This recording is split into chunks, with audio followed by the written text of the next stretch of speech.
Hello, my friend. Whoa. Hi. I have been promising you guys this video for quite a while now. I think like 6 months. I've been sharing my journey with medication with you guys this year.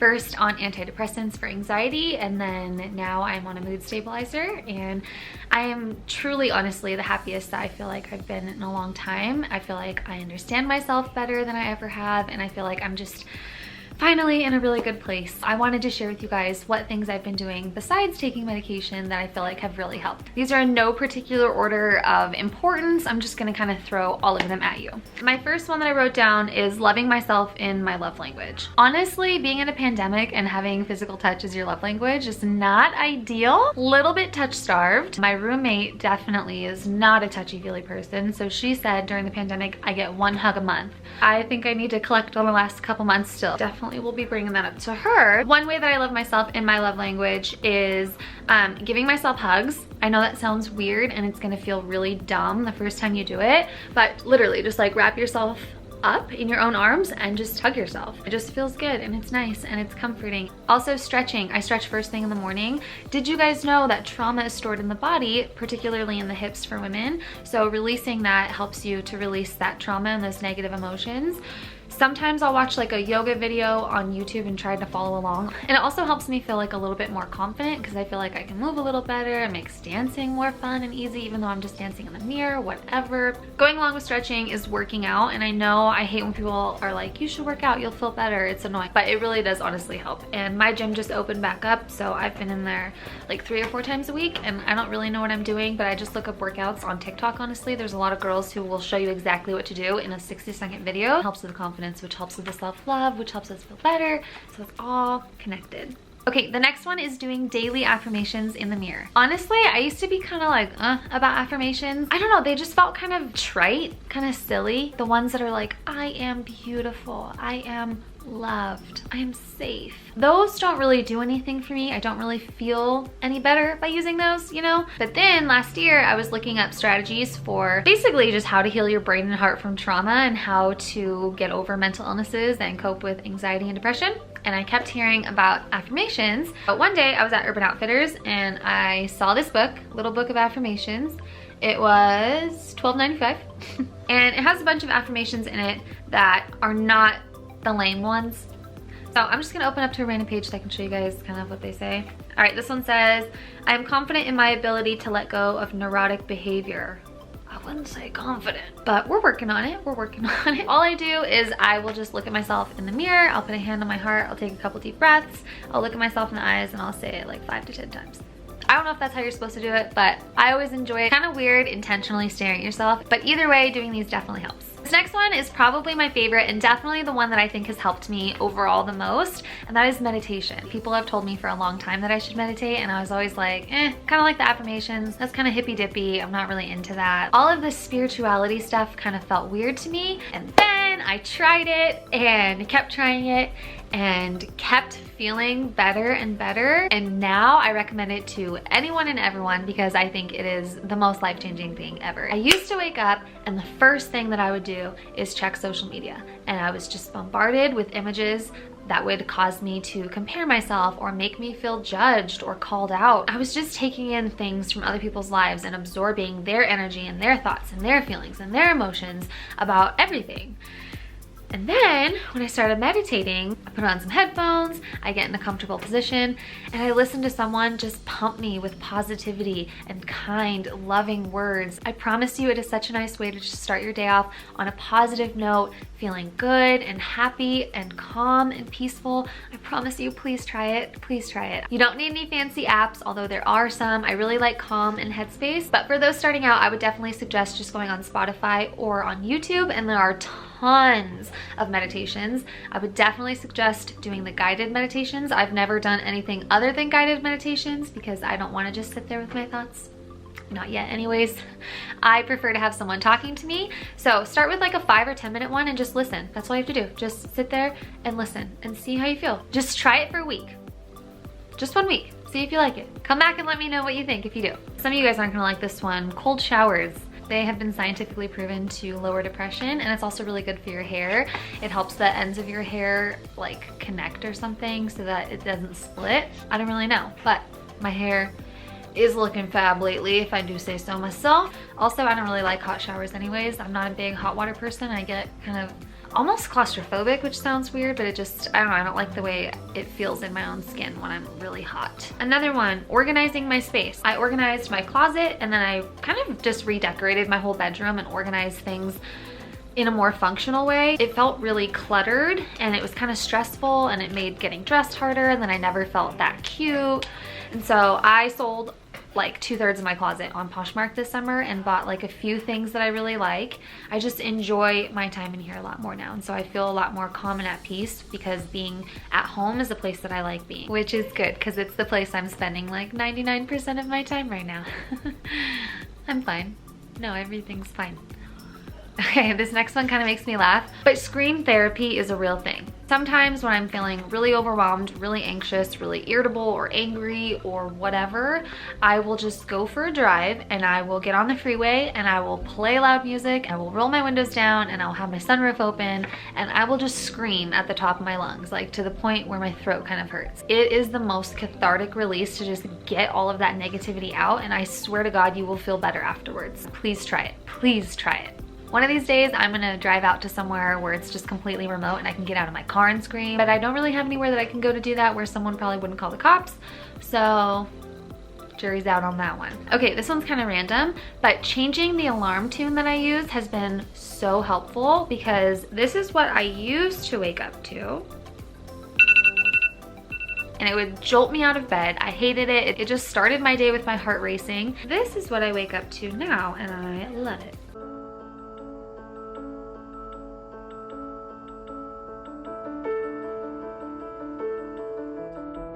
I'm an extremely light sleeper, so that is all the alarm I need to just be up and ready to go.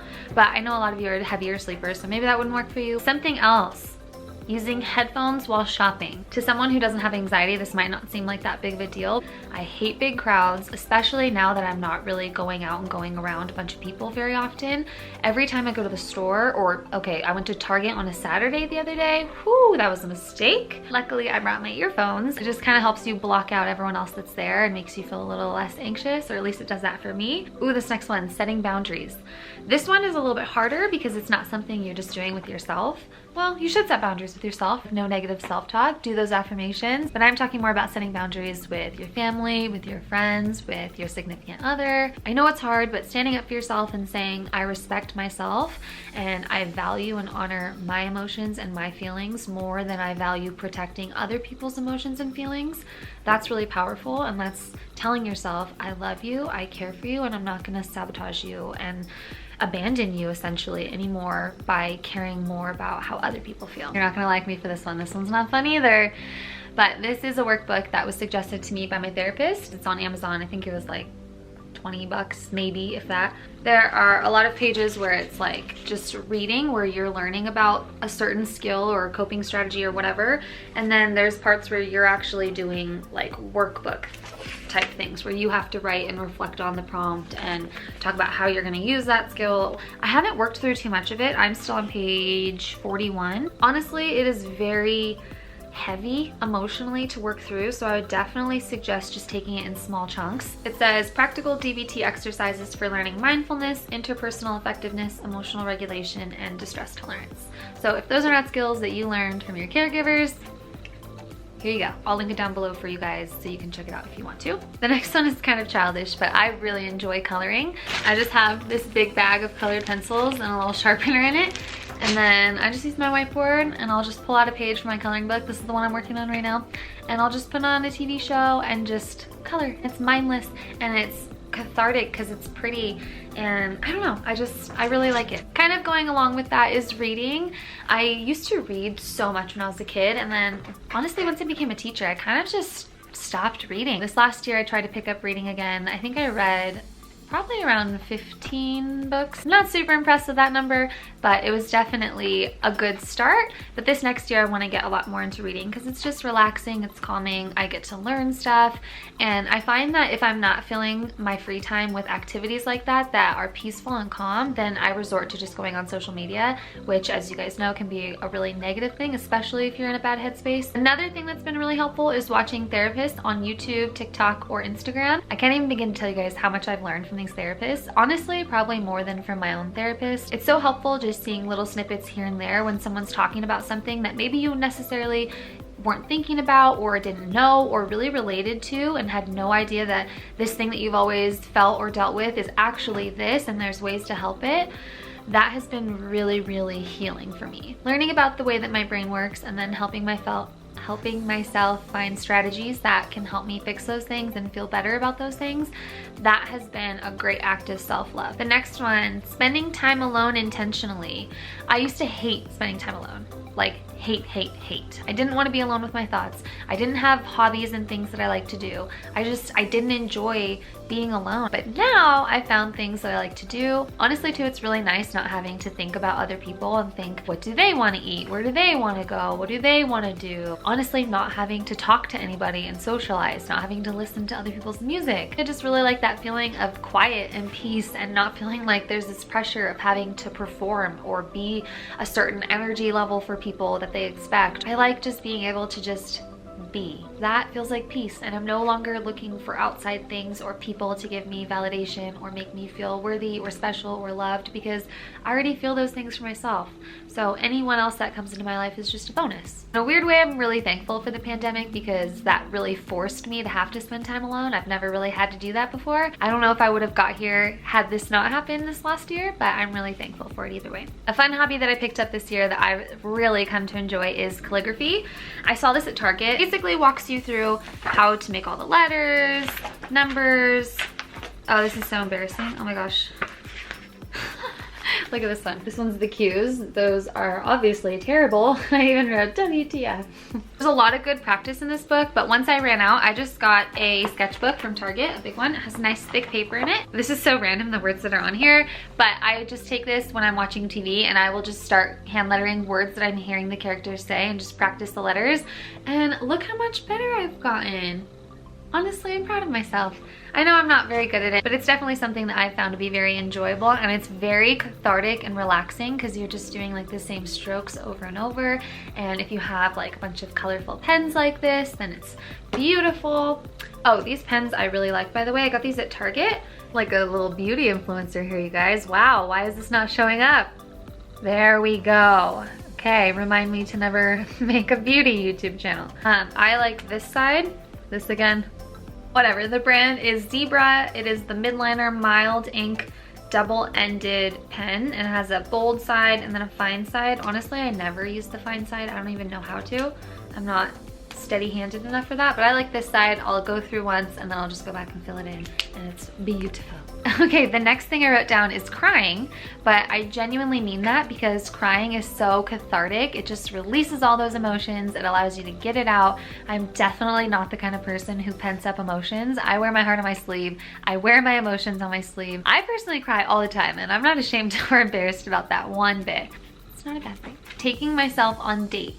Honestly, I've gotten kind of bad at this lately, because once the coronavirus cases in my county started spiking again, I kind of stopped leaving my house again, like at all. I'm trying to get better about that, even if it's just little things like packing a picnic and going on a hike. Those are always things that I waited to do when I was in love, and then I fell in love a couple times, and we never did stuff like that.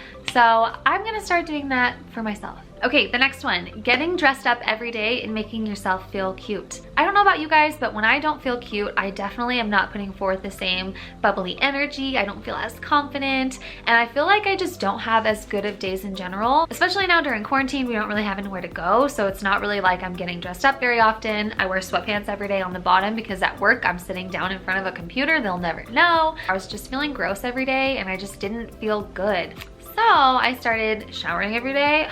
Who knew? Doing my hair and makeup every day, even if it's just a little bit. Finding something cute that I like to wear, putting that on. Hopefully it's comfortable too. I know that kind of sounds vain, but I just feel like it starts me off on a better note. I don't know. Maybe that's just me, but I just feel like it helps me have a better day. All right, my friends, those are all the self-care tips that I have for you guys today. I hope that there's at least one thing that you heard in here that you're excited to try. I am definitely always on the hunt for ways to love myself better, so if you have any suggestions for things that you do for self-care, definitely leave them down below in the comment section. Thank you guys for watching, and I will see you guys soon for another video. Bye!